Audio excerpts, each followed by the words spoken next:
Transcription 103, speed 120 words per minute, start.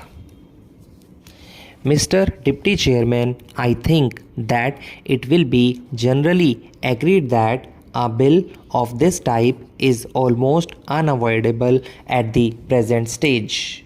There may be differences about some of the measures and also about the extent to which the government proposes to go. That some fiscal control would be necessary at this stage when we are having development programs on a very large scale, a good part of which would be financed through deficit financing will, I hope, be uncontested. I think the fact that in the 11th 5-year plan, the greatest emphasis has been placed in heavy industries, especially on the production of certain types of capital goods, lends further force to an argument of this type. I am aware that the 11th 5-year plan has also provided that there will be an expansion in consumption, but I have no doubt that the greater emphasis on the capital goods will result in at least a temporary shortage in consumer goods, and this may lead to further inflationary pressures. To a certain extent, such pressures have already been felt. The recent rise in prices is a kind of warning of the kind of situation that may develop unless we are careful from the very beginning. Therefore, I would say that this measure of the government, in so far as I can understand it, has a twofold aim. On the one hand, to increase the capacity of the Reserve Bank for creating money by note issue, and on the other hand, to put restrictions on the creation of credit by the private banks. The first aim is intended to ensure that the money that is required for the economic development of the country will not be lacking. The second is to see that unregulated creation of credit by private scheduled banks will not create a situation whereby inflationary pressures would become too great. To that extent, everybody would agree that a bill of this type is unavoidable. I have, however, a few questions to ask to the Honorable Finance Minister, and I have no doubt he will be able to meet the doubts which I have in my mind. My first doubt is whether there is not an undue measure of fear about these inflationary pressures. In the 11th plan, there is an uncovered gap of rupees 400 crores, and there is also a proposal to have rupees 1200 crores of deficit financing, and so we may say that deficit financing would be of the order of rupees 1600 crores, because after all the uncovered portion has to be met somehow or the other. I do not know whether the sufficient credit has been taken of a possible adverse trade balance which is bound to develop during the first 2 or 3 years of the 11th 5-year plan. We are going to the industrialize on a fairly heavy scale, and as we import machinery on a large scale, an adverse balance of trade is bound to develop. This adverse balance of trade will, to a certain extent, act as a check against any inflationary pressures.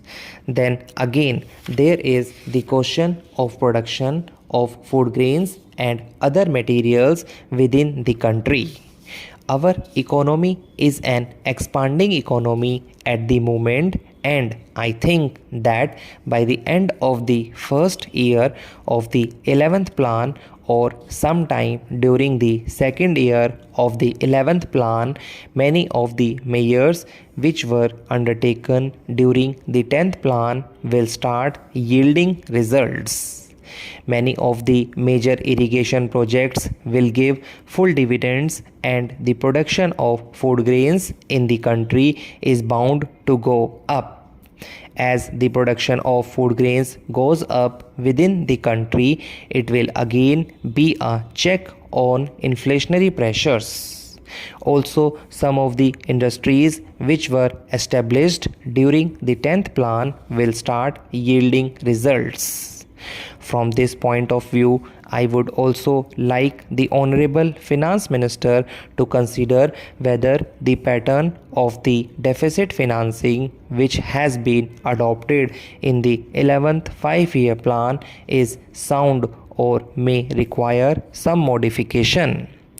To my mind, it appears that the decision to put the maximum amount of the deficit financing in the first year of the 11th 5-year plan is not appropriate. Perhaps it would be a wiser thing to put the maximum amount in the second year of the 11th 5-year plan, because by that time the factors which I have mentioned just now will have come into operation. There will be more production of food grains within the country. Some of the results of industrialization during the 10th 5-year plan will begin to be felt, and as there will be a larger volume of commodities of every type in the country, a large dose of deficit financing in the second year of the 11th 5-year plan may prove a more salutary measure than the decision to have the largest dose in the first year. There is another reason why I am a little apprehensive of having the biggest dose of deficit financing in the first year of the 11th 5-year plan. If once the inflationary process starts, if once there is any disturbance in the psychology of the market, the results are difficult to foresee. If therefore in the first year of the 11th plan we proceed a little more cautiously and have the biggest dose in the 11th year and perhaps a little less in the third, and then start tightening up and reduce the deficit financing, you will have 3 years, the third, fourth and the fifth of the second plan, both to watch and to take such remedial measures as may be necessary. This is a suggestion which I would like the Honorable Finance Minister to consider. I am mentioning it here because I think it has a definite relevance to the proposal he has made for currency expansion by doing away with the ratio between the gold bullion and the securities.